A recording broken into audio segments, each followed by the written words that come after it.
નમસ્કાર સીએનબીસી બજાર પર આપનું સ્વાગત છે। આપ જોઈ રહ્યા છો પ્રોપર્ટી ગુરુ અને હું છું આપની સાથે જયનાલ કંઠી। તો પ્રોપર્ટી ગુરુના આ એપિસોડની અંદર આજે આપણે જે ખાસ વાત કરવાના છે મેજિક બ્રિક્સના પ્રોપ ઇન્ડેક્સ રિપોર્ટની વાત કરવાના છે। જાન્યુઆરીથી માર્ચ 2024ની વચ્ચે દેશના 13 સિટીઝનું ખાસ રિસર્ચ કરવામાં આવ્યું છે અને તેને આધારે આ જે રિપોર્ટ છે એ તૈયાર કરવામાં આવ્યો છે। તો આ રિપોર્ટના ફાઇન્ડિંગ્સ શું કહે છે, પ્રોપર્ટી માર્કેટનો હાલ કેવા છે, આ તમામ અંગે આજે આપણે ચર્ચા કરીશું અને આ માટે આપણી સાથે જોડાયા છે अभिषेक बत्रा जो हेड ऑफ रिसर्च है मैजिक ब्रिक्स। अभिषेक जी, स्वागत है आपका सीएनबीसी बाजार पर प्रॉपर्टी गुरु के इस शो में। तो आपका ये जो रिपोर्ट है प्रॉप इंडेक्स पैन इंडिया में, अगर हम सबसे पहले बात करें तो डिमांड, सप्लाई और रेट में कितना चेंज इस टाइम में, इस क्वार्टर में होता हुआ आपने पाया है? डिमांड पिछले क्वार्टर में हमने देखा था कि हल्का सा डिक्लाइन आया था। इस क्वार्टर में एक उछाल आया है, काफ़ी अच्छा उछाल आया है, 7% का इंक्रीज़ हुआ है डिमांड में। और अगर मैं प्रॉपर्टी रेट की बात करूँ तो 2.9% का एक काफ़ी अच्छा इंक्रीज़ हुआ है प्रॉपर्टी रेट्स में, एवरेज प्राइसेस पैन इंडिया में।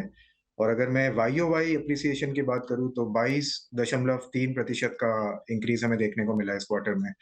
सप्लाई में, जो कि पिछले साल तक काफ़ी सबड्यूड था, टोटल सप्लाई की मैं बात कर रहा हूँ, टोटल अवेलेबल इन्वेंटरी, तो वो भी इस क्वार्टर में एक हल्का-सा हमें उछाल देखने को मिला है, जिसमें कि 1% का इंक्रीज़ हुआ है सप्लाई में। हालाँकि वाई-ओ-वाई में साल दर साल एक डिक्लाइन हुआ है 5% का, बट इस क्वार्टर में हमें एक हल्का-सा उछाल देखने को मिला है सप्लाई में। जी अभिषेक जी, तो यहाँ पर 13 सिटीज़ की अलग अलग बात की गई है। क्या आप हमें थोड़ा आइडिया दे पाएंगे कौन सी सिटी में किस तरीके के नंबर्स जो है हमारे सामने हैं इस डिमांड, सप्लाई और रेट की अगर हम बात करें तो? तो अहमदाबाद में इस बार हमें देखने को मिला है कि 21% का डिमांड इंक्रीज़ हुआ है पिछले क्वार्टर में, जनवरी टू मार्च 2024 में। और उसके बाद कोलकाता में भी काफ़ी अच्छा ग्रोथ हुआ है, जिसमें कि करीबन आपका 15% का डिमांड का ग्रोथ हुआ है। तो ये 2 सिटीज़ हैं जहाँ पे हमें काफ़ी अच्छा डिमांड ग्रोथ देखने को मिला है। और टियर 1 सिटीज़ की अगर मैं बात करूँ, मेट्रो सिटीज़ की, तो दिल्ली एनसीआर, बॉम्बे, बैंगलोर, तीनों शहरों में हमें 5 से 7% का डिमांड में इंक्रीज़ देखने को मिला है। જી, તો આપણે અહીં આગળથી જે રીતની ડિમાન્ડ સપ્લાયની સ્થિતિ કેવી છે એ આપણે સ્ક્રીન્સ પર પણ જોઈ શકીએ છીએ। और अभिषेक जी, जिस तरीके से हम देख रहे हैं इस नंबर्स को हमारे स्क्रीन के ऊपर भी, डिमांड के सामने सप्लाई कम है, ऐसा कुछ नंबर्स मेरे ख्याल में आ रहे हैं। ऐसा है? और अगर है तो ऐसा क्यों लग रहा है, ऐसा क्यों हुआ है? ऐसा बिल्कुल है, और इसी वजह से हमें प्राइसेज़ में उछाल देखने को मिल रहा है, क्योंकि हो क्या रहा है कि पिछले 3 सालों में कोविड के बाद से 2021, 22 23 एंड इवन इस साल भी हमें देखने को मिला है। तो डिमांड और प्राइसेज़, डिमांड जो है वो काफ़ी इंक्रीज़ हो रहा है, और सप्लाई में न्यू लॉन्चेज़ हमें कम देखने को मिल रहा है। तो डेवलपर्स काफ़ी शहरों में उतना सप्लाई, नया सप्लाई लेके नहीं आ रहा है। इसके पीछे कारण काफ़ी है। एक की रीज़न ये है कि कंस्ट्रक्शन कॉस्ट्स में काफ़ी हमें इंक्रीज़ देखने को मिला है, रॉ मटेरियल इंक्रीज़ हो रहे हैं, रॉ मटेरियल के प्राइसेज़ बढ़ रहे हैं। तो ये एक डेटरेंट है डेवलपर्स के लिए कि वो न्यू सप्लाई मार्केट में नहीं लेके आ रहे हैं। सेकेंडली, एक अनसोल्ड इन्वेंटरी जो मार्केट में काफ़ी टाइम से पड़ा हुआ था, जो बेसिकली हम कहते हैं कि वेकेंट होम्स, तो उस पे ज़्यादा फ़ोकस है डेवलपर्स का कि पहले उनको उनको वो क्लियर कर रहे हैं, उसके बाद वो नया सप्लाई लॉन्च करेंगे। तो डिमांड इतना ज़्यादा है कि जितने भी ये अवेलेबल इन्वेंटरी है, वो धीरे-धीरे कम होता जा रहा है। धीरे-धीरे कम होता जा रहा है। तो टोटल सप्लाई जो है, वो इस वजह से कम है डिमांड से। तो ये की रीज़न है जिस वजह से हमें देखने को मिल रहा है कि टोटल सप्लाई डिमांड से काफ़ी कम है, ऑलमोस्ट हर शहर में। ઓકે, તો નવા પ્રોજેક્ટ અહીંયા આગળથી આપણને આવતા થોડા ઓછા દેખાઈ રહ્યા છે. લગભગ આપણે અહીંયા આગળથી જે આ 13 શહેરોની વાત કરી રહ્યા છે ત્યાં તમામ જગ્યાએ આ સ્થિતિ જોવા મળી રહી છે. ડેવલપરનો પહેલો ફોકસ જે છે કે એમના જે ઓલરેડી લોન્ચ પ્રોજેક્ટ છે, જે રેડી ઇન્વેન્ટરી છે, એના ઉપર ખાસ સેલ થઈ જાય એનું પહેલાં એ રીતનો ફોકસ અહીંયા આગળથી થતો દેખાઈ રહ્યો છે. કન્સ્ટ્રક્શન કોસ્ટ પણ વધારે છે, તો નવા પ્રોજેક્ટ આવવામાં થોડું ડિલે થતું લાગી રહ્યું છે. તો આ રીઝન્સ છે કે ડિમાન્ડની સામે અત્યારે આપણને सप्लाई दरेक शहरों की अंदर ओछी लागी रही है. अभिषेक जी, और एक चीज़ इस रिपोर्ट में जब मैं पढ़ रही थी तो मैंने देखा कि 3 BHK की डिमांड जिससे हम ज़्यादा पहले बढ़ती हुई देख रहे थे, वो अब 2 BHK में फिगर्स जो है थोड़े बड़े नज़र आ रहे हैं. तो क्या ये भी एक शिफ्ट इस क्वार्टर में आया है? क्या फाइंडिंग्स हैं आपके?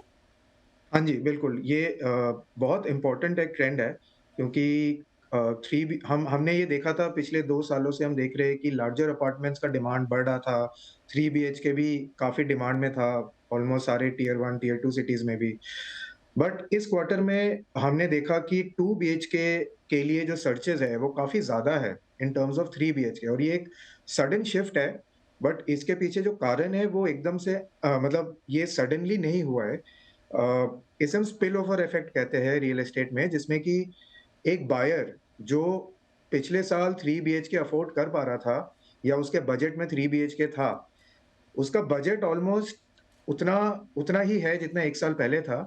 5-6% का इनकम में भी इंक्रीज़ हुआ होगा, बट प्राइसेज़ जो है वो 3 बीएचके के करीबन 20 से 25% बढ़ गए पिछले 1 साल में।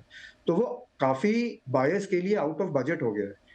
तो उसी बजट में उनको आज जो मिल रहा है, वो 2 बीएचके मिल रहा है और ये हमें ज़्यादा देखने को मिल रहा है जो वेस्टर्न सिटीज़ है, जैसे मुंबई, पुणे, थाने, नवी मुंबई, इन शहरों में हमें ये ट्रेंड काफ़ी नज़र आया है, जिसमें कि करीबन 50% से ज़्यादा आपके जो सर्चेज़ है, वो 2 बीएचकेज़ के लिए है। तो हमारे हिसाब से तो इसका जो मेन रीज़न है, कारण है, वो यही है कि क्योंकि प्राइसेज़ इतने ज़्यादा बढ़ गए काफ़ी से शहरों में, तो 3 बीएचके अनअफोर्डेबल हो गया है टू द मासेस.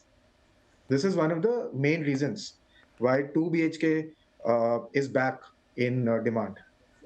ઓકે, તો 2 BHKની ડિમાન્ડ આપણને અહીંયા આગળથી વધતી દેખાઈ રહી છે. મુખ્ય કારણ જે પ્રોપર્ટીની કિંમતોમાં વધારો થયો છે એને કારણે હવે જે ગયા વર્ષે જે ગ્રાહકોનું બજેટ હતું એની આસપાસ એમની જે 3 BHKની રિક્વાયરમેન્ટ હતી, હવે એમણે 2 BHKમાં સેટલ થવું પડે એ રીતની કિંમતો અહીંયા આગળથી વધતી આપણને દેખાય છે. અભિષેક जी, तो इसमें एक और एक क्वेश्चन मेरा ये बन रहा है कि पहले हमने देखा था, अगर कोविड के साथ थोड़ा कंपेयर करें तो कोविड के पहले अफोर्डेबल होम्स की डिमांड ज़्यादा थी.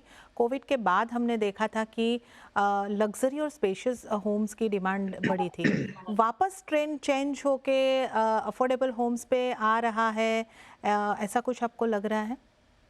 देखिए, ये अफोर्डेबल नहीं कहूँगा मैं, 2 बीएचके में ज़रूर आया है शिफ्ट, बट ये अफोर्डेबल मैं नहीं कहूँगा क्योंकि ये जो हमें देखने को मिल रहा है, ये 2 बीएचके प्रीमियम होम्स में ज़्यादा देखने को मिल रहा है। मतलब बहुत डेवलपर्स हैं जैसे जो प्रीमियम सेगमेंट में ही 2 बीएचकेज़ में निकालते हैं, जो 3 बीएचके से करीबन 15-20% कम होता है प्राइस, ठीक है? बट प्रीमियम फीचर्स उसमें सब मिलते हैं आपको। जैसे आपको अमेनिटीज़ सारे मिलेंगे जो आपको एक लग्ज़री प्रोजेक्ट में मिलता है। आपको आपका कंस्ट्रक्शन क्वालिटी काफ़ी हाई क्वालिटी का होगा। तो प्रीमियमनेस 2 बीएचकेज़ में भी मिलता है। तो ये अफोर्डेबल की तरफ नहीं कहूँगा, I would say it's more of a premium compact 2 BHK units की तरफ डिमांड ज़्यादा है.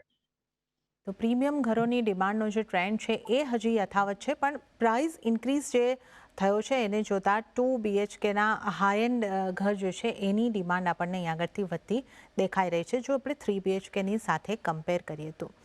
अभिषेक जी, और एक आपने जिस तरीके से समझाया कि प्राइस राइज जो हुआ है वो एक बड़ा रीज़न रहा है 3 से 2 BHK आने में, और आपके रिपोर्ट में मैं पढ़ रही थी कि अंडर कंस्ट्रक्शन प्रॉपर्टीज़ के प्राइस में भी उछाल आया है.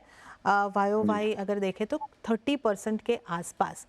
तो इसका क्या रीज़न रहा है? क्योंकि ट्रेंड जो जिस तरीके से हमने पहले भी डिस्कस किया है, लोग भी यही चाहते हैं कि रेडी टू मूव इन वाला घर जो है उसे खरीदे. तो क्या यहाँ फिर से अंडर कंस्ट्रक्शन प्रॉपर्टी खरीदारी हो रही है? यहाँ भी एक ट्रेंड चेंज देख रहे हैं आप? हाँ जी, बिल्कुल ये भी एक इसका भी की ड्राइवर प्राइसिंग ही है, क्योंकि अंडर कंस्ट्रक्शन इन्वेंटरी जो होता है या न्यू लॉन्च कह लो आप या अंडर कंस्ट्रक्शन जो जो 2-3 साल में डिलीवरी मिलता है प्रोजेक्ट का, इसका भी कॉस्ट करीबन 10 से 12% या कई शहरों में 15% कम होता है ready to move in apartment से। तो क्या होता है कि जो बायर है, जो किसी को एक अच्छे प्रोजेक्ट में एक अच्छा अपार्टमेंट लेना है विद प्रीमियम एमेनिटीज़, तो अंडर कंस्ट्रक्शन की तरफ उनका जो इंक्लिनेशन है वो ज़्यादा है, क्योंकि उनको एक अफोर्डेबल प्राइस में एक प्रीमियम होम मिल जाता है उस सेगमेंट पे। और ये डिमांड में उछाल हमने देखने को मिला है अंडर कंस्ट्रक्शन में भी कि पिछले 1 साल में करीबन 8% का डिमांड में इंक्रीज़ हुआ है ऑफ अंडर कंस्ट्रक्शन प्रॉपर्टीज़। और इस वजह से ही आपके जो 30% प्राइस इंक्रीज़ हुआ है, ये इसका एक क्लियर रीज़न यही है कि क्योंकि लोग अब अंडर कंस्ट्रक्शन में इन्वेस्ट ज़्यादा कर रहे हैं, because of the fact that prices are cheaper of under construction properties as compared to ready to move in properties. Okay તો આ એક આપણે જે જોઈ રહ્યા છે કે ખાસ કરીને આ 13 શહેરોની પણ જો આપણે વાત કરીએ તો આની અંદર જે ડિમાન્ડ છે અંડર કન્સ્ટ્રક્શન ના પ્રોજેક્ટની અંદર પણ ડિમાન્ડની અંદર પણ ખાસો એવો વધારો થતો દેખાઈ રહ્યો છે અને અંડર કન્સ્ટ્રક્શન પ્રોપર્ટીની કિંમતો પણ આપણે જો જોઈએ તો થોડી વધતી અહીંયા આગળથી દેખાઈ રહી છે તો આ તમામ મુદ્દાઓ જે છે એ આ ક્વાર્ટરની અંદર આપણે આવતા જોયા છે अभिषेक जी अगर थोड़ा अहमदाबाद की हम यहाँ से बात कर लें तो अहमदाबाद में किस तरीके का डिमांड का ग्रोथ रहा है आपने बताया जिस तरीके से शो की शुरुआत में बताया कि डिमांड जो है वो अहमदाबाद में इन 13 सिटीज़ में सबसे ज़्यादा बढ़ी है तो क्या रीज़न है और अहमदाबाद का आप प्रॉपर्टी मार्केट के बारे में आप थोड़ा हुँ। हमें डिटेल में समझा पाए। तो अहमदाबाद में जैसे मैंने बताया 21% का डिमांड ग्रोथ हुआ है, जो काफ़ी एक क्यूओक्यू मतलब एक क्वार्टर में बी 21% का डिमांड ग्रोथ होना बहुत बड़ी बात होती है। और ये हाईएस्ट डिमांड है across all 13 cities in India. इसका रीज़न मैं यही मानूँगा कि अ, एक तो सप्लाई भी अहमदाबाद में काफ़ी कम हो रहा है, जो मैंने अभी बताया कि रेडी इन्वेंटरी धीरे-धीरे सेल आउट हो रहे हैं, तो लोगों के पास ऑप्शंस कम हो रहे हैं। और इस वजह से आपका जो है डिमांड तो बढ़ ही रहा है, प्राइसेज़ भी इसकी वजह से बढ़ रहा है, ठीक है? डिमांड इंक्रीज़ का जो रीज़न मैं ये बोलूँगा कि अ एक तो इंफ्रास्ट्रक्चर डेवलपमेंट काफ़ी हुआ है पिछले 1-2 सालों में अहमदाबाद में। आईटी सेक्टर हमें देखने को मिला है कि एक काफ़ी बूम हुआ है इस मार्केट में। अफोर्डेबल हाउसिंग के अच्छे ऑप्शंस हैं। अ, गिफ्ट सिटी जो हमें देखने को मिल रहा है कि जो बन रहा है अहमदाबाद में। नरेंद्र मोदी स्टेडियम है, तो काफ़ी सेक्टर्स में काफ़ी इंफ्रास्ट्रक्चर डेवलपमेंट हो रहा है। और एंड यूज़ पर्सपेक्टिव से मतलब जो एक बायर है जो घर खरीद रहा है, रहने के पर्सपेक्टिव से, उसके लिए काफ़ी फैसिलिटीज़, काफ़ी एमिनिटीज़ अब अहमदाबाद में मिल रहा है। और अगर मैं प्राइस की बात करूँ तो यहाँ पे आपको प्रीमियम प्रॉपर्टीज़ काफ़ी काफ़ी तो नहीं मतलब 15-20% कम रेट में आपको मिलेगा अगर आप कंपेयर करोगे बैंगलोर या मुंबई जैसे शहरों से। तो आपको same type of projects Ahmedabad में मिल रहा है with the same amenities, same lifestyle index, infrastructure development. तो ये सब कारण है जिस वजह से हमें अहमदाबाद में एक अच्छा ग्रोथ देखने को मिल रहा है। अब आगे मैं आपसे ये जानना चाहूँगी कि अ, कौन सी साइज़ के घरों की डिमांड वहाँ पे है? कौन सी बजट के प्राइस वाइज़ कौन से बजट का लोग घर ज़्यादा खरीदने का पसंद कर रहे हैं? और जिस हिसाब से डिमांड है उस हिसाब से सप्लाई भी बन रहा है अहमदाबाद में? जी, तो अगर मैं बीएचके वाइज़ बताऊँ तो 3 बीएचकेज़ 52% का डिमांड ट्रैक्शन है, तो 3 बीएचकेज़ की तरफ ज़्यादा प्रेफ़रेंस है बायर्स का। उसके बाद 2 बीएचके आ जाता है जिसमें कि करीबन वो 45% ऑफ डिमांड कंट्रीब्यूट करता है। सप्लाई भी मैच करता है डिमांड से, तो करीबन 50% जो सप्लाई है वो 3 बीएचकेज़ का है। फॉलोड बाय 2 बीएचकेज़ जो 39% सप्लाई शेयर दे रहा है मार्केट को। अगर मैं साइज़ की बात करूँ तो 1250 टू 2000 स्क्वायर फीट के जो अपार्टमेंट्स हैं, उसमें हमें मेजॉरिटी डिमांड देखने को मिला है। 52% डिमांड हमें इस सेगमेंट में देखने को मिला है। सप्लाई इस सेगमेंट में करीबन 43% का है। और अगर मैं प्राइस रेंज की बात करूँ तो 4,000 से 6,000 पर स्क्वायर फीट के जो अपार्टमेंट्स हैं, प्रॉपर्टीज़ है, वो 66% ऑफ डिमांड के लिए एट्रिब्यूट करता है, जो एक काफ़ी मेजॉरिटी चंक है। सप्लाई भी इस सेगमेंट में हमें मेजॉरिटी देखने को मिला है। तो जो मिड सेगमेंट है बेसिकली अहमदाबाद में वो फ्लरिश कर रहा है क्लियरली। और बीएचके वाइज़ देखें तो 3 BHK is leading the demand in terms of unit configuration. Okay, તો જો યુનિટ કોન્ફિગરેશનની વાત કરીએ તો 3 બીએચકેની ડિમાન્ડ અહીંયા આગળથી વધારે છે અને મિડ સેગમેન્ટના જે આપણે ઘરો કહીએ ત્યાં અહીંયા આગળથી ઘણો ગ્રોથ થતો આપણને દેખાઈ રહ્યો છે। और अगर अभिषेक जी कीमत की बात करें तो अहमदाबाद की प्रॉपर्टी की रेसिडेंशियल प्रॉपर्टी की अगर हम खास तौर पर बात करें तो कितनी कीमतें बढ़ सकती है आपके हिसाब से? देखिए, अभी जो हो रहा है, जो पैन इंडिया में भी हमें देखने को मिला है कि सप्लाई इंक्रीज़ हो रहा है। इस क्वार्टर में हमें 1 प्रतिशत का इंक्रीज़ देखने को मिला है। तो और 3 साल हमें इस रेसिडेंशियल बूम में हो गया है। 2021 में ये एक अपवर्ड साइकिल स्टार्ट हुआ था, जो अभी भी चल रहा है। तो जनरली हमें ये देखने को मिले इंडिया में कि करीबन 6 से 7 साल का एक रियल एस्टेट साइकिल होता है, तो अभी हम 3 साल ऑलरेडी उसमें हो गया है। तो मेरा ये मानना है कि अगले करीब मतलब शॉर्ट टर्म, मीडियम टर्म की अगर मैं बात करूँ 1 से डेढ़ साल में, मार्केट जो है वो शायद स्टेबलाइज़ेशन की तरफ जा रहा है। मतलब प्राइसेज़ अब बढ़ेंगे, बट एक उतना मतलब उस पेस पे नहीं बढ़ेंगे जितना हमें पिछले 1 साल में देखने को मिला है। तो जैसे हम 20-25% का हमें प्राइसेज़ इंक्रीज़ देखने को मिल रहा है पिछले 3 सालों से ईयर ऑन ईयर, उतना उस लेवल का शायद प्राइस इंक्रीज़ नहीं होगा। बट हाँ, it will be a moderate price increase, जो करीबन आपके 5 से 10% का के बीच में होना चाहिए। ઓકે, તો અમદાવાદની જ્યારે આપણે ખાસ વાત કરી છે, ડિટેલમાં ચર્ચા કરી છે, પ્રાઇસની વાત કરીએ તો મોડરેટ પ્રાઇસ અહીંયા આગળથી વધતા દેખાઈ શકે છે। તો મોટો ઉછાળો આપણે નિયર ટર્મમાં કે શોર્ટ ટર્મમાં एक्सपेक्ट नहीं करी रहा। तो अब अभिषेक जी हमने अहमदाबाद की तो डिटेल में बात की है, मुंबई की प्रॉपर्टी के बारे में आपने क्या फाइंडिंग्स पाए हैं इस रिपोर्ट में, थोड़े उसके इंसाइट्स।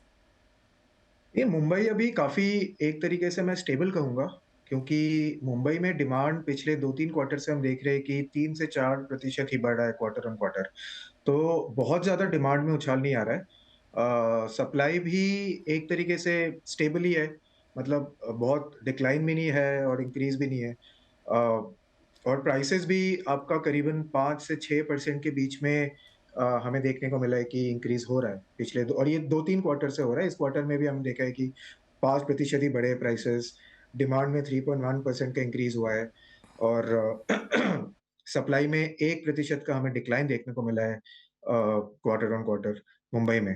तो आई वुड से कि मेबी मुंबई में जो मैं स्टेबलाइज़ेशन की बात कर रहा था पैन इंडिया, वो ऑलरेडी शायद उसके साइन्स हमें मुंबई में देखने को मिल रहा है।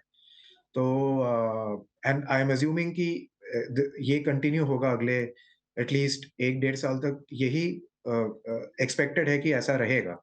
अगर मैं बीएचके वाइज़ कॉन्फ़िगरेशन की बात करूँ या यूनिट साइज़ वाइज़ डिमांड की बात करूँ, तो 2 बीएचकेज़ यहाँ पे majority of the demand contribute करता है। और यहाँ पे थोड़े छोटे यूनिट्स डिमांड में हमेशा से रहे, क्योंकि प्राइसेज़ बहुत ज़्यादा है, तो मासेज़ अफ़ोर्ड नहीं कर पाते प्रॉपर्टीज़। तो 750 टू 1250 स्क्वायर फीट का जो स्पॉट है, जो सेगमेंट है, यहाँ पे हमें 47% लोग ढूँढ रहे इस सेगमेंट के प्रॉपर्टीज़ को। और प्राइसेज़ की अगर मैं बात करूँ तो 15,000 टू 25,000 का जो प्राइस रेंज है, ये एक स्वीट स्पॉट है बॉम्बे में। हमने देखा है कि इसमें 54% of people are searching for properties in this segment. Okay, તો મુંબઈ માર્કેટની સ્થિતિની પણ આપણે प्रॉपर्टी मार्केटनी रेसिडेंशियल प्रॉपर्टी मार्केटनी खास અહીંયા આગળથી વાત કરી છે। और अभिषेक जी अगर अब हम बात कर ले कि और कौन सा शहर जिसमें आपने ग्रोथ ज़्यादा अच्छी दिखी है, और कौन सा ऐसा शहर हो है जहाँ पे सबसे कम ग्रोथ आपने इस क्वार्टर में पाई है? अभी क्या होगा कि जो आपके जो सिटी सेंटर्स है या जो टियर 1 सिटीज़ के कोर हब्स है, जैसे मुंबई है या बैंगलोर है, दिल्ली है, तो ये जो की सिटीज़ हैं हमारे जो काफ़ी टाइम से बूम इस रियल एस्टेट में था, तो अभी यहाँ पे एक लेवल का सैचुरेशन आ गया है, क्योंकि अब लैंड पार्सल्स है नहीं अवेलेबल तो नया सप्लाई आ नहीं रहा है। इस वजह से क्या हो रहा है और डिमांड जो है वो साइक्लिकल है क्योंकि न्यू सप्लाई नहीं होगा, डिमांड आएगा, तो वेकेंट मतलब घर खाली ही नहीं है इन सब शहरों में, तो रेंटल की तरफ लोग ज़्यादा प्रेफ़र करते हैं। तो इससे क्या हो रहा है कि जो पेरिफेरल एरियाज़ है इन सिटीज़ के, जैसे अगर मैं मुंबई की बात करूँ तो नवी मुंबई है, दिल्ली की बात करूँ तो ग्रेटर नोएडा है, ये जो 2 शहर है, इसमें हमें majority demand increase, price increase देखने को मिला है और ये इस क्वार्टर में नहीं है, पिछले 1-2 साल से हमें देखने को मिल रहा है कि काफ़ी ग्रोथ इन शहरों में हो रहा है। तो ये एक ट्रेंड है, मैं कहूँगा कि जितने भी सैटेलाइट सिटीज़ है या पेरिफेरल एरियाज़ में जो सबर्ब्स है, कोर सिटी एरिया के, that will definitely grow in the next 1 और 2 years across all the cities in India. Okay, તો મોટા શહેરોની આસપાસના પેરિફેરલ એરિયાની અંદર આપણને જે ગ્રોથ છે એ ખાસ કરીને દેખાઈ રહ્યો છે. અને મુંબઈની જો વાત કરીએ તો મુંબઈમાં ઘણું બધું ઇન્ફ્રાસ્ટ્રક્ચરનું ડેવલપમેન્ટ પણ થઈ રહ્યું છે. એ પણ આપણને સંકેતો આપે છે કે થોડા દૂરના પેરિફેરલ એરિયાઝની અંદર આપણને સારા ઘરોની ડિમાન્ડને આ ગ્રાહકોને જો ઘર ખરીદવું હોય તો એની એક ખરીદારીની તક પણ બની શકે છે, કારણ કે કનેક્ટિવિટીમાં હવે ઘણો સુધારો થઈ રહ્યો છે. ત્યારે ज अभिषेक जी, आपका बहुत बहुत शुक्रिया, आप हमारे साथ जुड़े और इस रिपोर्ट को, आपके मैजिक ब्रिक्स के रिपोर्ट को हमारे साथ डिस्कस ધન્યવાદ. किया. आपका बहुत बहुत धन्यवाद. ધન્યવાદ. ત્યારે જ પ્રોપર્ટી ગુરુની આ રજૂઆતમાં હાલ પૂરતું આટલું જ, જ્યાં આપણે સમજવાની કોશિશ કરી છે કે દેશભરમાં રિયલ એસ્ટેટનો, પ્રોપર્ટી માર્કેટનો, રેસિડેન્શિયલ ક્ષેત્રે કઈ સ્થિતિ બનતી દેખાઈ રહી છે. આપને જતાં ફરી એક વખત યાદ કરાવી દઉં કે આપના ઘર ખરીદારી, ઘરને વેચાણને લગતા, પ્રોપર્ટીને લગતા કોઈ પણ સવાલ હોય અમને લખી મોકલો. અમારું ઈમેલ એડ્રેસ છે propertyguru@nw18.com. આ સાથે આપનું નામ અને શહેર, બજેટ લખવાનું પણ ખાસ યાદ રાખજો. અને આ સાથે જ પ્રોપર્ટી ગુરુના આ એપિસોડમાં હાલ પૂરતું આટલું જ. હાલ હવે મને પણ આપશો રજા. વધુ અપડેટ્સ અને સમાચારો માટે આપ CNBC બજાર સાથે જોડાયેલા રહો. નમસ્કાર.